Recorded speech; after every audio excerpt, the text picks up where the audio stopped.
Welcome back to the Beyond the Hyphen podcast. I'm Mark Lee, your host.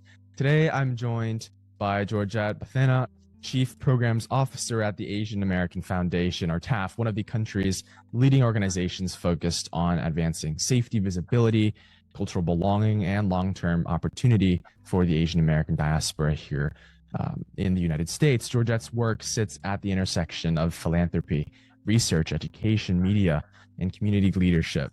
Over the course of her career, she has worked across nonprofit leadership, the corporate landscape, and large-scale community investment, helping shape how institutions in our communities respond to questions that we explore on this platform of identity, of representation, and civic belonging, particularly for our younger people.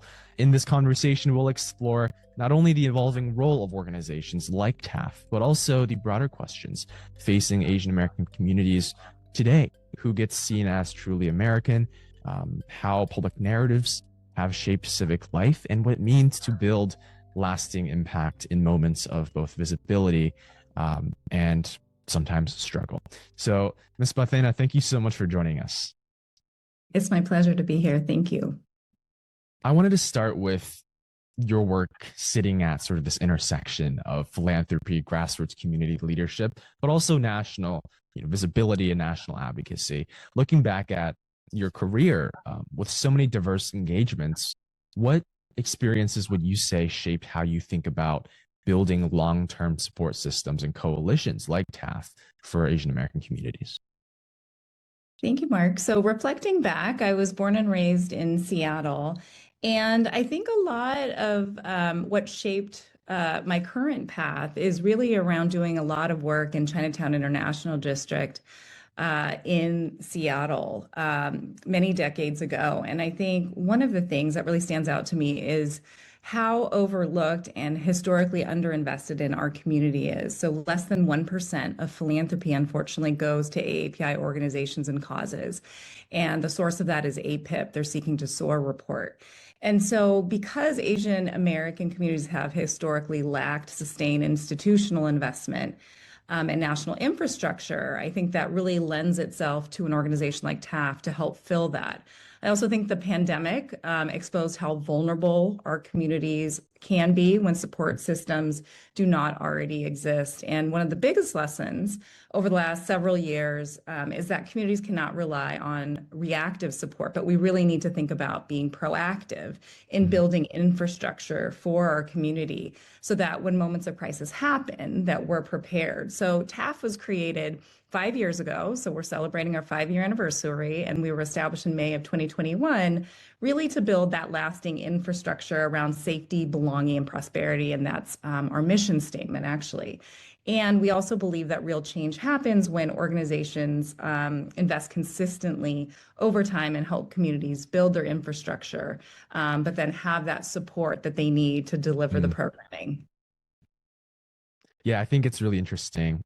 It's very multifaceted, sort of getting on the ground, being inspired by something like the COVID-19 pandemic, and then mobilizing, and then going from mobilization in the local communities to building coalitions across, the states and then across the country. And I'm sure you all have had great engagements across the world as well. A big topic of what we focus on here on this podcast is young people, how young people can become more engaged. And so many young Asian Americans in particular, being one myself, are becoming more civically and socially engaged, particularly Generation Z. From your vantage point, Ms. Bhathena, what do you think is, so to speak, different about this generation, and how can organizations like the Asian American Foundation better support their leadership and tailor their work to serve as this incubator or this developer for the growth of these young people into the sphere of advocacy? I think that's a great reflection. So we know that representation and seeing ourselves holding leadership positions is so critical. So I would say that you're right in terms of this generation growing up is seeing more Asian Americans represented across different domains, whether it's culture, media, sports, business, and public life. And that changes the trajectory of what we believe is possible. And young Asian Americans, want the opportunity to go beyond representation and help shape institutions, narratives, and leadership spaces themselves. I have two sons, and I also hope that they are being able to hold the mantle of representation and kind of see a future that maybe I didn't see for myself when I was growing up. But we also see that younger generations are engaging more openly in conversations around identity, belonging, and representation. And I think that's a huge step forward. We believe that institutions should focus on creating real pathways for young people to lead, to contribute, and shape conversations themselves. And we see part of TAAF's role is being able to help create those pathways for our young people through storytelling, through education, leadership opportunities, and also community building. So one campaign that I wanted to mention is our Asian Plus American campaign that we launched last year. But the context of that is, I think, in the past, we've had to be able to kind of identify just as being Asian or Asian-American. But really, the beauty is in knowing that being Asian American is contributing to the fabric of what American is. It is not a construct. It's not something other than being American. And I'll say that when I was growing up, my parents immigrated from India and the Philippines, and then they met in graduate school. I remember when I was growing up, they asked me to focus really on assimilating to the mainstream. Okay. And we didn't speak a common language at home, a second language. They mentioned to me that I should really just focus on English, doing well in school. And then from that, I could then assimilate into the mainstream. And I think the possibilities now are much different, right? Because it's not so much about assimilation, it's about celebrating our identity and knowing that it's American. Right. And that's something that I'll never be able to really understand. As much as I do, I think there's such a intergenerational gap sometimes. And the experiences that, for example, my parents, who were also immigrants to the United States, face that I just can't seem to inherit in its entirety. And that context, I think, is also really important in order for the younger generation to be more aware.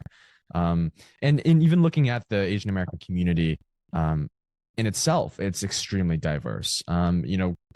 Time and time again, Asian Americans are often limited to one group. They sometimes get, simplified to just one appearance or one, history. And I don't think that reflects accurately how diverse we are in language, in immigration stories, in things like what we like to do, right, on a day-to-day basis. I think we deserve, just like you mentioned earlier, just as much a chance as anyone else to be American and to be recognized as so. And I know TAAF does a lot of work in terms of research and then delivering that AAPI presence across several fields, from sports to the media industry. I'm curious, from your perspective, what does meaningful sort of team building look like in a time where stereotypes are so rampant within that diversity? Like, what lessons can other communities learn about how the AAPI community is growing and continuing to be resilient? I think that's, really critical in terms of acknowledging how diverse our community is. And I don't even think I appreciated how diverse our community is until I started working inside of the Asian American Foundation. But the AAPI community includes many different cultures, as we know, languages, religions, immigration histories, and also lived experiences. And so when we think about true coalition building, it starts with recognizing and respecting those differences, appreciating that diversity, rather than treating the community as a monolith or that we're all the same. And so I think it's one, acknowledging that there is difference, but there also is similarity. And from that, then being able to figure out where those shared experiences exist around belonging and visibility, safety, opportunity. And that creates common ground for figuring out ways that we can work with each other and create true coalition. So we know that coalition building starts with trust and relationship and connection. And that's how sustained relationship building happens over time, and true collaboration can also happen. Right. I think finding common ground among differences it's very difficult. It's something that I don't think even the Asian Americans, right? We, as a community, may not be as willing as perhaps we should to engage with new cultures. And I think that barrier needs to be broken down on both sides. And that's why, I keep focusing on the young people aspect of it. We have less of a stake in the traditional sense of, not going out and engaging with these diverse communities, this plethora of just different communities. One of the findings from the status report, just made my TAAF this year that stood out to me was 13% of Americans still say that being white is truly important to being, quote, truly American. And this brings up a quick anecdote on my end, where a Chinese American state delegate in the state legislature here in Maryland recently experienced racial bigotry, and more Asian Americans in this light of racial bigotry are stepping up to support him.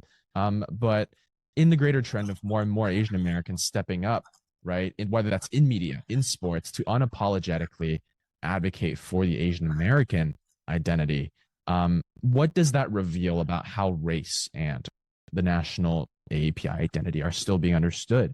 Like, what position is that identity still at in terms of being understood by other communities? From the facet of TAAF, what needs to be done? Mm-hmm. Well, I think it's not new, right? That Asian Americans have long navigated being perceived as foreign. It's the perpetual foreigner stereotype, regardless of where they were born or whether they are US citizens. And I know that that was definitely the case for my parents as they immigrated to this country. Even with full citizenship over time, they still kind of faced, I would say, biases or perceptions about them being more loyal to their home countries than being citizens. So I think that's a challenge. The status index, it's a research study that we published. It's our sixth that we published this year, found that 1 in 5 Americans are concerned that Chinese Americans pose a threat to the US society, showing these perceptions still exist today. And perceptions around loyalty and belonging have historically been used to marginalize Asian American communities and continue shaping who is seen as truly American and then who is not. So I think that has been a challenge that, we've faced for a lot of time. And then when people are not learning about Asian Americans through history and education, their lived relationships, like who they're friends with, who they socialize with, or even broader cultural narratives, that's how stereotypes and assumptions can fill the gap. And there's still a lot of work that needs to be done in order to ensure that there's greater visibility and education and real integration of Asian American experiences into the broader American story. So we see that continuing research like the status index allows us to see, are there any changes in perceptions year over year, or what are some of the perceptions that persist around our community? And then how can we address that through our programming? So I think research still plays a critical role for us understanding how are we perceived. And then TAAF works to help close these gaps through initiatives. One initiative that I'd love to share more about is the updated AAPI History Hub. So, this is a repository of curriculum around Asian American history, and it's accessible to students and to parents and to educators. But it's an ability for folks to be able to go in and learn more about how Asian American experiences and history has really shaped American history. And it's a tool and a resource that we're very proud of, that we hope more people utilize. And then finally, building stronger understanding and connection across communities also requires sustained investment. So we know that through education, through working with local communities and creating opportunities for people to connect and convene, that all hopefully will help be able to kind of push through some of these perceptions around our community and misunderstandings. Yeah. Something that really stood out, and I want to stay on this sort of topic of misunderstanding, but AAPIs were the only racial or ethnic group, per the report, where worry outweighed hope for the future, or about the future. And seeing that was quite concerning, especially for, young people, where I don't think our future is as contingent on the past as it may portray to be. Some Asian Americans are doing great work. And we have a lot of people to look up to, organizations like TAAF, where we can follow in those footsteps as young folks looking to get involved. But why do you think that sense of uncertainty in the Asian American community is especially pronounced now? Well, I think one, we're living in polarized times.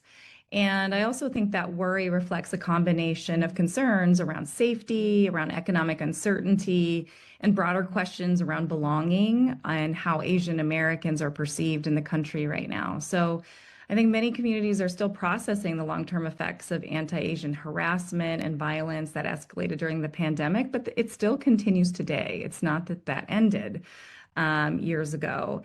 And also, 1 in 5 API adults report being harassed or threatened or insulted because of their race or ethnicity in the last year alone.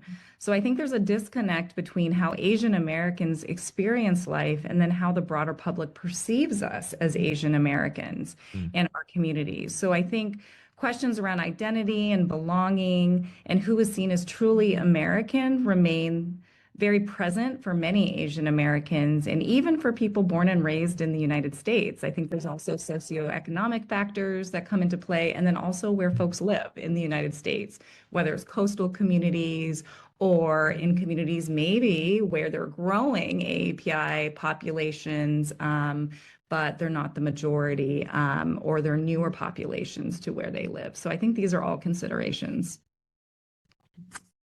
Yeah, I think there's that stereotype, again, going back to Asian Americans isolate themselves a lot. There's that stereotype, and to a certain extent, being in the community, I don't think that's entirely false either. I think all communities, not just Asian American communities, have that opportunity to, be bound together in this fight for more awareness, for more cultural inclusivity. And that's something that organizations like TAAF, right, advocates like yourself, is fighting for, to make sure that we all own this initiative together, and it's not just driven by the same people.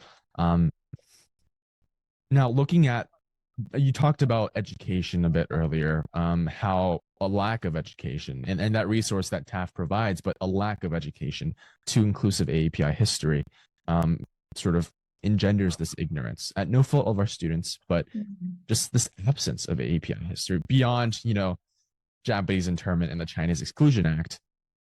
Not much is taught in history class, and I can speak from first-person experience. The finding showed that 26% of Americans report having no close or everyday relationships with an Asian American adult. And I'm also, going personal again, for the longest time, I've been a very proud advocate for AAPI curriculum inclusivity. We've been making immense, strides in our state in Maryland with our AAPI legislators at the helm, having just passed a bill in both chambers for our legislative goals, supporting and subsidizing that implementation of a more diverse curriculum, which effectively combats the ignorance in the classroom, but then translates to how much we know about our Asian American counterparts. Nevertheless, how does that predominant lack of proximity, lack of curriculum inclusivity across the country shape misunderstanding, invisibility, or even broader public narratives about the Asian American community? So we know that nearly 1 in 3 Americans say that they do not receive information about AAPI communities at all. And about 1/4 do not have a single relationship with an Asian American, whether it's a friend, a coworker, or a neighbor. And more than half of Americans cannot name a significant event in Asian American history. So the data suggests that many Americans have limited direct exposure to Asian American communities' histories and our lived experiences. And I think without that exposure, then Asian Americans can easily be put into kind of stereotypes or mental models that people have about our particular community. And then we're treated, again, like a monolith, or we're all the same. And then there's just a lack of understanding of the diversity that exists within our community because there's a lack of familiarity or proximity, to your point. And so, while it's not unique, right, to our community, because people tend to hang out with people like themselves. So there's that dynamic. It does make it harder in terms of visibilizing who we are as Asian and Asian Americans. So that lack of familiarity easily turns into stereotypes, misunderstandings, us getting categorized as other and not American. And then expanding education and awareness around Asian American history and experiences is important in terms of breaking through those stereotypes and then hopefully building greater understanding and connection to other communities. But I think for all those reasons, that's why there are misunderstandings, and then we become invisible to what is considered the mainstream versus being really seen for who we are. Right. Right. I really want to emphasize and highlight, what you mentioned about Asian American communities hanging out with people who look like them or, share their culture. And it's not exclusive to the Asian American community. But I think definitely it's rampant across all generations, whether you're Gen Z like myself or whether you're, older or even younger, that's something that we have to keep in mind intentionally. And it's not bad, to hang out with people who you like to hang out with. But I think in the greater scheme of education and engagement with the community, it's very important to intentionally go out and to build those relationships with other cultures and other communities. So that's what I would say about that. But there's a lot of striking findings from this one status report alone. Another one was that this level of misunderstanding and suspicion towards the AAPI community that many can say was exacerbated by, whether it's the political scene, whether it's COVID-19, but sort of sticking solely and focusing on advancing cultural representation, right? Through messaging, through things like storytelling. I'm a very passionate journalist.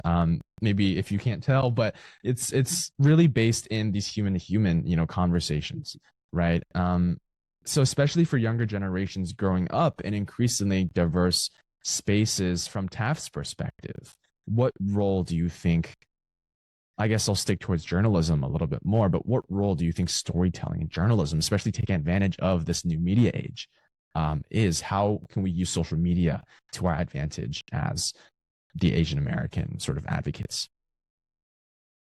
Well, I think it's critical in terms of thinking about, how do we share content? How do we increase understanding through different mediums, whether it's journalism, whether it's playwriting, whether it's film, but thinking about how social media, how people receive information, and also like who they trust, right? Like people are receiving information now very differently than even decades ago.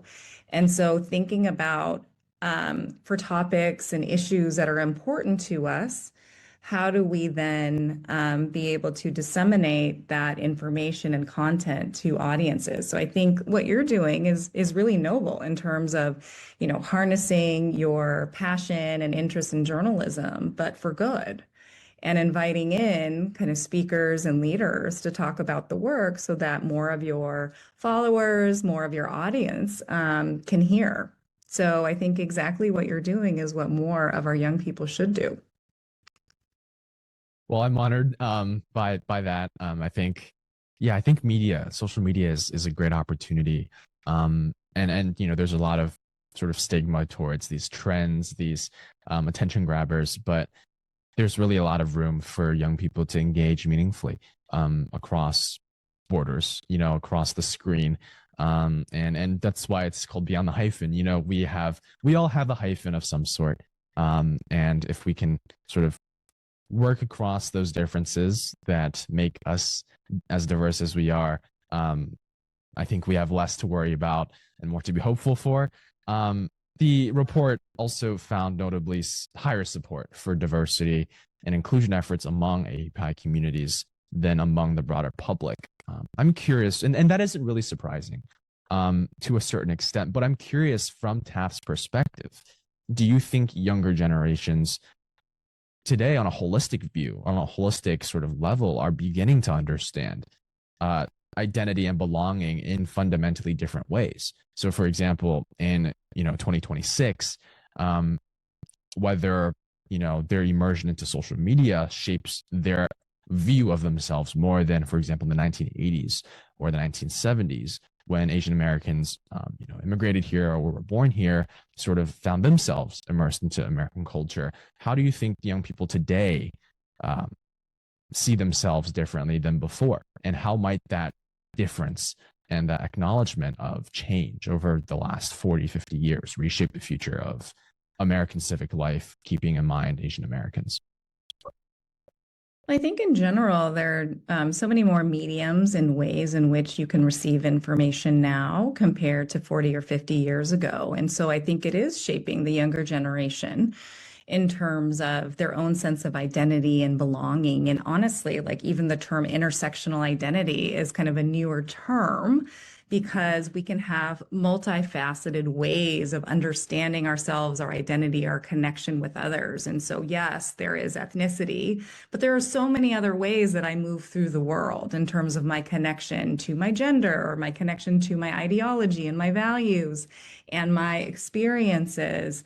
And so I think it's a beautiful thing for younger people to really explore a multifaceted way of understanding their own identity and sense of belonging to the bigger whole. I definitely didn't grapple with these kind of cerebral questions when I was younger because it was just a different world and era back then. But I do think it's healthy to think about who you are, how you're showing up in the world, the kind of change that you want to see in the world, and then with whom you want to collaborate and partner with to see that change. I'm really encouraged by that. Right. Partnership is so important. It's absolutely critical. Advocacy, I always say that the sphere of advocacy is contingent on how well you collaborate. Your success in this sphere is contingent on how well you collaborate and build these olive branches. Like I mentioned earlier, obviously I'm pretty passionate about journalism, but I've seen, and I've been lucky enough to, engage with organizations like the Asian American Journalists Association, Asian Americans Advancing Justice, Stop AAPI Hate.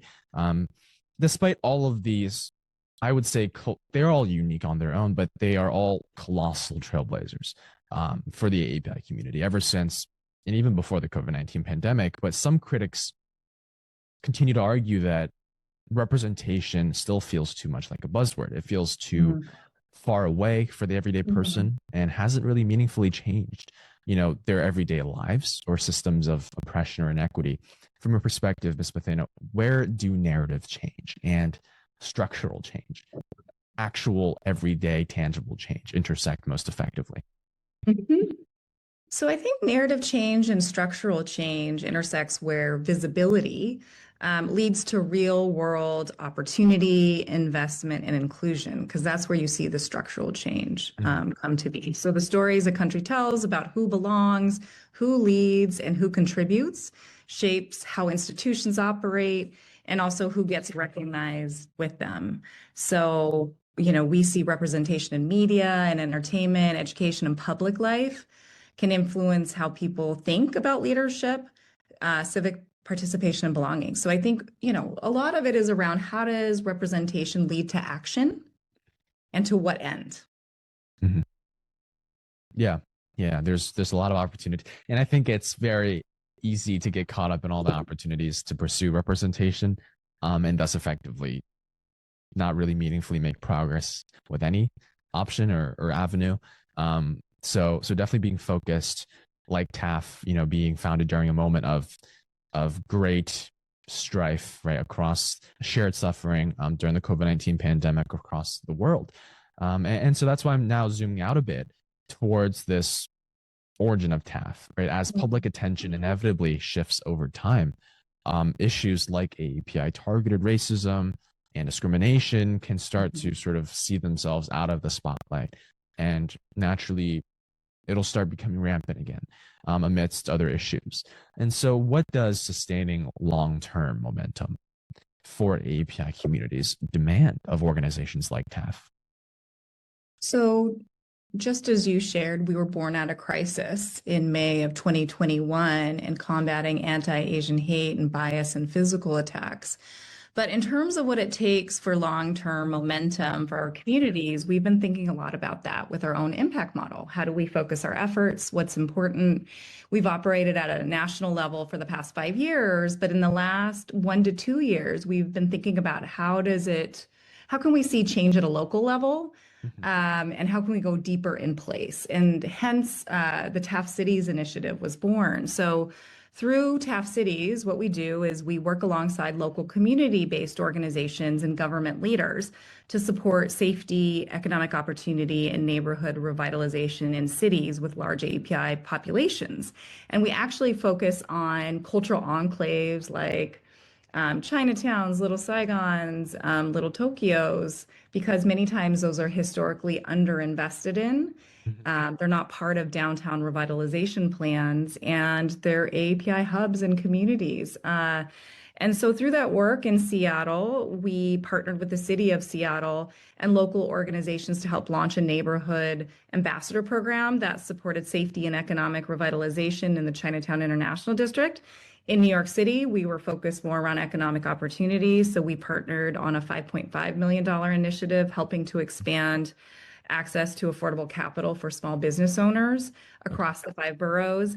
And then we're continuing to invest in storytelling and leadership development, and also spaces for cross-community dialogue through efforts like Heritage Month. So we just had our TAAF Summit in New York, and also the Asian plus American 250 campaign. So for us, long-term progress requires institutions like ourselves to continue showing up, to invest in communities well beyond a news cycle, and to also increase public and private partnerships. So we also see our role in strategic investment of catalyzing others to invest, finding co-investors, encouraging the public sector to be able to invest longer term.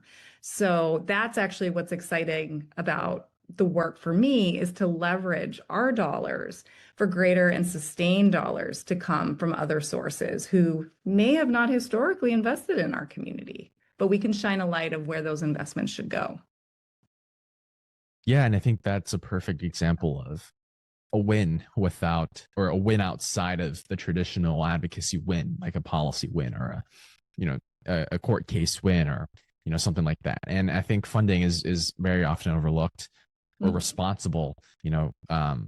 I think leverage of funding, like you mentioned, for more long-term relationships and sustainability methods is extremely important. And a lot of organizations, ultimately cease to exist eventually because of this lack of long-term vision. And I think a lot of it does hinge on, the financial aspects of it, the partnership aspects of it, to sort of acclimate to the everyday craziness of the changing society, the different things that we have to deal with, whether that's, again, politically, whether that's culturally, whether that's financially. But at the end of the day, the Asian American Foundation has done great work. A lot of people have been impacted positively by it. And being an organization that sheds light on the young people aspect of things, more often than not, what do you ultimately hope that young Asian Americans, or young people, not only limited to Asian Americans, inherit from the work, like the status report that is being conducted, the research, or just in general, the work that organizations like TAAF are doing today? Well, a couple things. I hope that young people see themselves in the work of TAAF. They develop a stronger sense of identity and belonging, that there's a freedom that comes from feeling a sense of belonging and not feeling othered or invisible, that there are more opportunities to lead and to represent our community that leads to action that we want to see, that there's confidence in your background, your identities, what you contribute to the United States. And then that success is when the next generation does not have to question whether they belong. And it's understood that we do belong. I think all of that would be kind of pointing to a positive direction, and I would feel really proud. Yeah, no, absolutely. I think there's sort of this magnifier effect when it comes to bigger states, or bigger, I guess, more concentrated areas, when a small action is taken, and it depends on who are those symbols, who are those people who carry these torches, but in those states, I think they get more recognition, and it sort of magnifies on itself. But in smaller local communities where a lot of the work could also be beneficial, it's definitely something that young people can take a look at, putting more intention into, and just something for our listeners but also everyone in general to consider expanding the time spent, for example, in rural communities, right? I work with Governor Westmore's Youth Advisory Council for his Office for Children. And a big thing that we do is making sure that we, from the Eastern Shore of Maryland to Western Maryland, we get every single young person's voice incorporated. You know, there's so many barriers that are unknowingly affecting people's lives, and young people who haven't necessarily developed the individual capacity to overcome those challenges without a severe hindrance on their, you know, whether that's social emotional health or whether that's just their ability to live happily. So it's very, very important to invest in that. And I want to echo that, what you said. And as we wind down, Ms. Bhathena, I have just one more forward-looking question, and a warm question for you. And that's when you think, you touched about this a little earlier, but more specifically, when you think about the next decade, the next 10 years, next 12 years of Asian American civic life here in the United States, what gives you the most optimism? And as someone who has transcended so many barriers yourself and trailblazed for so long, what is that message you would communicate to young people and leave behind to young people like myself seeking to learn to follow your footsteps? So when I was in college, I discovered a program called the Public Policy and International Affairs Fellowship Program. And the idea was to encourage students of color to be able to pursue careers in public service. And I did become a public policy and international affairs fellow, and then kind of followed suit. And so what I would encourage younger people is to think about how you want to contribute. What is the change that you want to see in the world? And think about how you can do that. And so for me, when I was a fellow, and then when I went to the Kennedy School of Government, I didn't realize that I could have a career in philanthropy and to be able to leverage dollars, whether it was in the private sector or public sector and the nonprofit sector, to move resources and frankly, power to overlooked, marginalized communities that have historically not received funding. And so for me to be able to do this work in my career has been a true privilege. So I think thinking through what is possible, who is ahead of you, who wants to open up doors in terms of mentorship, and to see more leaders across sectors that look like us, that are creating change for our communities. That's what I'd love to see. Yeah, absolutely. And I can't agree more.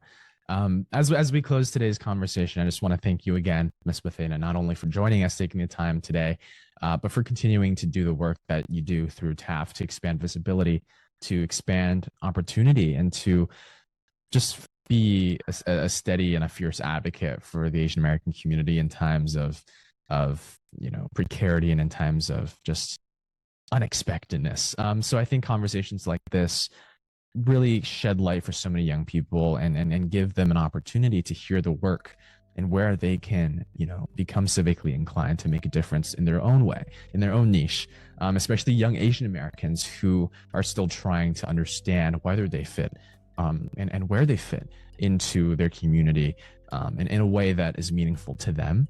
And I think your perspective offers a great balance of that, of both realism and of hope. And I think that balance is very important. So Georgette, thank you again for your time, for your leadership, for sharing your insights. And to everyone listening, thank you so much for tuning in. Thank you so much.